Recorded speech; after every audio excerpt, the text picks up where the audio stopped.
Bonjour à tous, je suis ravie de vous retrouver pour une nouvelle vidéo de yoga court format par l'usine pour vous accompagner dans votre pratique, vous guider dans certaines postures autour de certains thèmes lorsque vous n'avez pas accès à vos cours de yoga dans les clubs. Aujourd'hui, je vous propose qu'on parle du dos. Alors, le dos c'est quoi? Dans son fonctionnement, il remplit de nombreux rôles. D'une manière générale, il soutient l'ensemble du corps, il protège la moelle épinière et il vous permet de bouger. Il se compose d'une espèce d'armature, c'est-à-dire la colonne vertébrale, les vertèbres. Vous avez 7 vertèbres cervicales, 12 vertèbres thoraciques, 5 vertèbres lombaires, le sacrum et le coccyx. Cette colonne, elle a un fonctionnement mécanique, également un fonctionnement neurologique. Pour le reste du dos, il est composé de plus de 200 muscles, beaucoup de muscles, qui en fait sont les garants de notre posture et les garants de notre stabilité du tronc. Ils sont donc évidemment très importants. Ces muscles ont des fonctions distinctes, mais ils travaillent et ils interviennent tous ensemble dans les mouvements de la vie courante. Avoir un dos en bonne santé, c'est avoir une bonne posture d'une manière générale et c'est éviter plein d'autres problèmes. Par contre, vérifiez si vous avez des problèmes au dos d'une manière générale, des douleurs récurrentes. Évidemment, prenez l'avis d'un professionnel, d'un kinésithérapeute, d'un médecin, d'un spécialiste du dos, parce que certaines postures peuvent être trop contraignantes pour votre dos s'il ne vous le permet pas. Donc toutes ces postures sont à prendre avec mesure. Si vous avez un dos en pleine santé et que vous voulez juste apprendre à le remuscler et à l'étirer, alors cette vidéo est faite pour vous. On peut commencer cette séquence assis. Si comme moi, vous avez du mal à garder le dos droit tout en ayant une belle ouverture de hanche, n'hésitez pas à vous surélever sur un bloc ou un gros livre si vous n'avez pas. Mains sur les genoux, évidemment, entre-temps, prenez le temps de vous ancrer dans votre pratique, d'exercer quelques respirations, respiration yogi ou Jai breath, toutes celles dont vous aurez besoin. Une fois que vous êtes bien installé, commencez tout simplement par exercer le fameux chat vache, cat and go. Au lieu de le faire à quatre pattes, vous le faites assis. À chaque inspiration, vous creusez le dos, vous utilisez vos genoux pour vous tirer la poitrine vers l'avant du tapis. Et à chaque expiration, rondissez le dos, le menton rejoint la poitrine, essayez de créer le plus possible d'espace entre les omoplates. Plusieurs cycles de respiration ici.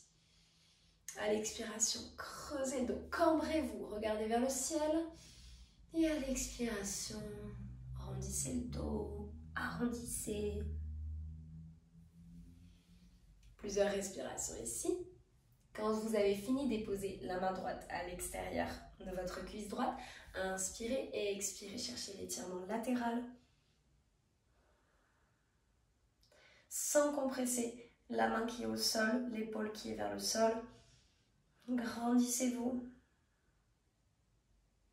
Même chose de l'autre côté, inspirez, revenez au centre, expirez, étirement latéral. Vous pouvez le faire évidemment plusieurs fois et alterner les différents côtés. Pour ce début de séquence, vous envoyez le signal à votre dos que vous cherchez à le réveiller et que vous allez le travailler. Quand vous avez fini, revenez au centre. Deuxième posture, la posture du cobra. Pour arriver à celle-ci, je vous propose d'abord de partir dans la pose de l'enfant, child pose, qui est plutôt une posture de repos justement pour le dos. Les genoux sont écartés plus larges que les hanches pour vous permettre de laisser votre ventre reposer entre vos cuisses. Quelques respirations ici en child pose. Regardez entre vos mains. Venez basculer votre poids vers l'avant, votre pubis vers le sol et déposez-vous le ventre contre le sol. Pareil, quelques respirations ici si vous le sentez, si vous avez besoin d'accueillir en fait votre dos dans la posture. Puis main contre la poitrine au sol. Inspirez ici et expirez, poussez dans les mains pour relever dans un premier temps de quelques centimètres votre dos.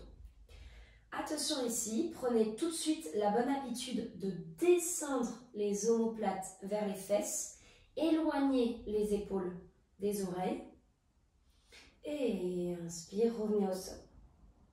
Répétez cet exercice une dizaine de fois. Veillez à chaque fois à bien engager vos fessiers, vos carrés des lombes, de manière à protéger le bas du dos. Si cet exercice d'enchaîner les cobras une dizaine de fois vous semble un peu trop prenant pour le dos, n'hésitez pas à chaque fois à revenir en child pose et alterner child pose et cobra. Child pose et cobra. Si vous avez une bonne mobilité du dos et une bonne souplesse, à chaque fois, vous pouvez aussi augmenter l'amplitude de votre cobra. Et lorsque vous êtes bien échauffé, vous pouvez terminer par un chien tête en haut, upward facing dog. En chien tête en haut, les cuisses sont bien décollées du sol et vous engagez absolument le fessier et les lombaires pour protéger le bas du dos. Encore une fois ici, vérifiez à vous dégager la nuque des épaules. Après un chien tête en haut, encore une fois, revenez en posture de l'enfant et relâchez complètement le bas du dos. Maintenant que vous avez réveillé votre dos avec cette alternance de la pose de l'enfant et du cobra, on va pouvoir aller un peu plus loin dans le travail de celui-ci avec la fameuse posture de la sauterelle. Pour cela, mettez-vous allongé sur le ventre. Vous pouvez d'abord commencer uniquement par les jambes, qui avoir une tendance à renforcer plutôt le bas du dos et les fessiers, et rajouter ensuite les bras, donc renforcement plutôt du haut du dos. Évidemment, si vous le voulez, vous pouvez faire les deux en même temps, ce qui est un petit peu plus challengeant. Pour la sauterelle, tout simplement commencez encore une fois par volontairement engager vos muscles fessiers et vos muscles de bas du dos pour le protéger ce bas du dos, pour protéger les vertèbres lombaires. Et vous pouvez commencer par lever une jambe, puis l'autre, les deux en même temps. Vous allez sentir ici vraiment un engagement des fessiers et du bas du dos. Quelques respirations ici. Et sur l'inspire, relevez également le buste. L'option de mettre les bras en pose du cactus. Regardez bien vers votre tapis, la nuque doit être allongée, ne placez pas la nuque en regardant devant vous. Option d'allonger les bras au-dessus de votre tête. Et vous avez ici une petite sauterelle passive. Si vous voulez, vous pouvez rajouter des battements de jambes, des battements de bras, ou les deux en même temps. Restez ici quelques respirations et veillez à toujours vraiment bien engager ce bas du dos et ses fessiers. Et quelques respirations. Quand ça commence à chauffer, relâchez complètement, poussez dans vos mains et rejoignez de nouveau une pose de l'enfant. Pour la prochaine pose, vous allez voir qu'il y a également un engagement abdominal, notamment du transverse. Les transverses, c'est vraiment vos muscles abdominaux profonds et ils travaillent en étroite collaboration avec les muscles du dos lorsqu'il s'agit de la posture. Jambes un peu plus larges que le bassin, que les hanches. Mains sur les hanches dans un premier temps, grandissez-vous. Venez chercher ici votre rétroversion du bassin. Imaginez un zip qui vous tire le pubis vers votre nombril pour engager justement ce fameux transverse. Inspirez, grandissez-vous. Expirez, basculez vers l'avant. Lorsque vous avez atteint 90 degrés ou un peu au-dessus, si vos jambes ne le permettent pas, restez ici en statique. Le but, c'est vraiment d'engager ce transverse, d'engager le dos. Rentrez votre nombril, imaginez que vous le collez à la colonne vertébrale pour rajouter un challenge, main au-dessus de la tête. Le but ici n'est pas de chercher trop l'étirement de l'arrière des jambes. On est vraiment sur le travail du dos. Donc veillez à ce que vous ayez votre angle entre le tronc et les jambes. Et vous devez sentir vos muscles paravertébraux, ceux qui sont le long de la colonne vertébrale, vraiment en plein engagement, en pleine contraction. Volontairement ici, engagez également les fessiers, resserrez les omoplates. Et c'est vraiment une posture, quand on y fait très attention, on sent toutes les contractions et vous devez vraiment sentir un engagement dans votre dos. N'oubliez pas de regarder au sol pour ne pas casser la nuque. Restez ici quelques respirations.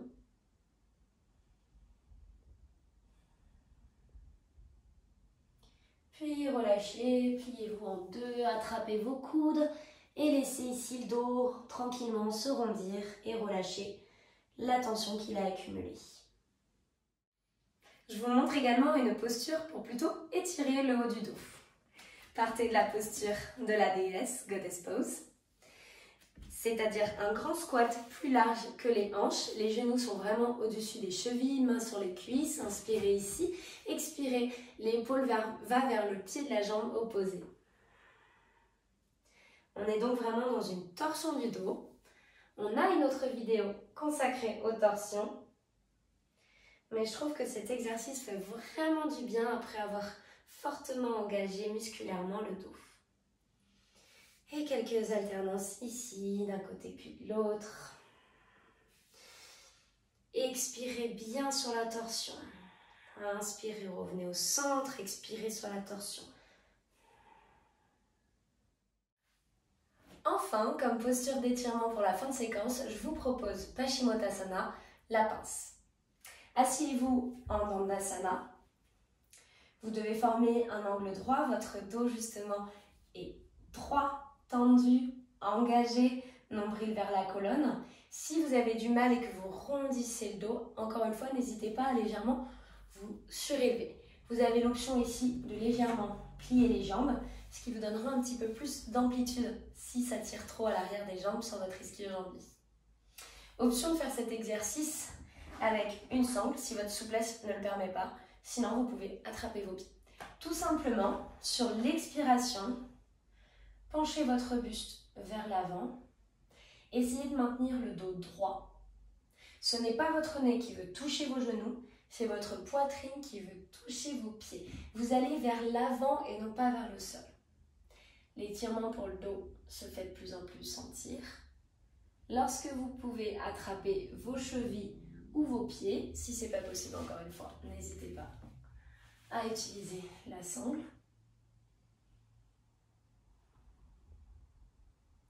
Et laissez l'étirement gagner l'arrière des jambes, les fessiers et le dos. Sur cette posture, Paschimottanasana, c'est une posture de repos. N'hésitez vraiment pas à y rester de nombreuses respirations et laissez vraiment le temps à votre dos de relâcher tous les muscles qui ont été travaillés pendant cette session. J'espère que cette séquence vous a plu. Prenez soin de votre dos. Encore une fois, si vous ressentez des douleurs régulièrement, qu'elles soient de nature nerveuse ou musculaire, n'hésitez évidemment pas à aller voir un professionnel de santé qui pourra aussi vous recommander des exercices beaucoup plus spécialisés et adaptés si vous avez des maux de dos. À très bientôt!